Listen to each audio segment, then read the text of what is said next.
অতীতের সকল গ্লানি ভুলে নতুন বছরকে স্বাগত জানাতে 2025 বর্ষবরণ উপলক্ষে আনন্দ র্যালি করেছে রাজশাহী ব্যবসায়ী ঐক্য পরিষদ। রবিবার সকাল 11টায় সাহেববাজার 0 পয়েন্ট থেকে ঢাকঢোল পিটিয়ে নগরীর গুরুত্বপূর্ণ সড়ক প্রদক্ষিণ করে রাজশাহী সকল ব্যবসায়ীরা। এ সময় রাজশাহী ব্যবসায়ী ঐক্য পরিষদের নেতারা বলেন, আজ আমাদের সংগঠনের 23 বছরে পদার্পণ। এই 23 বছরে নানা বাধা বিপত্তি ও নির্যাতন সয়ে আজ আমরা এই জায়গায় এসেছি। এছাড়াও নতুন বছরে সকল ব্যবসায়ীদের শুভেচ্ছা ও ঐক্যের সাথে থাকার আহ্বান করে তারা।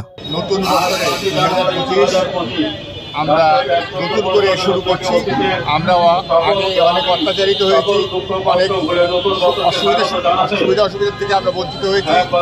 আমরা নতুন করে এই নতুন বছরকে সামনে নিয়ে ব্যবসায়ীরা সামনে রমজান মাসকে সামনে নিয়ে আমরা প্রত্যয় নিচ্ছি যে আমরা ব্যবসায়ীরা জনগণের পাশে থাকবো, ছিলাম, আগামীতেও সুন্দরভাবে মানুষের সেবা দেবো, সেই প্রত্যয় নিয়ে আজকে আমরা আনন্দ করি। 2003 সাল থেকে শুরু করেছি।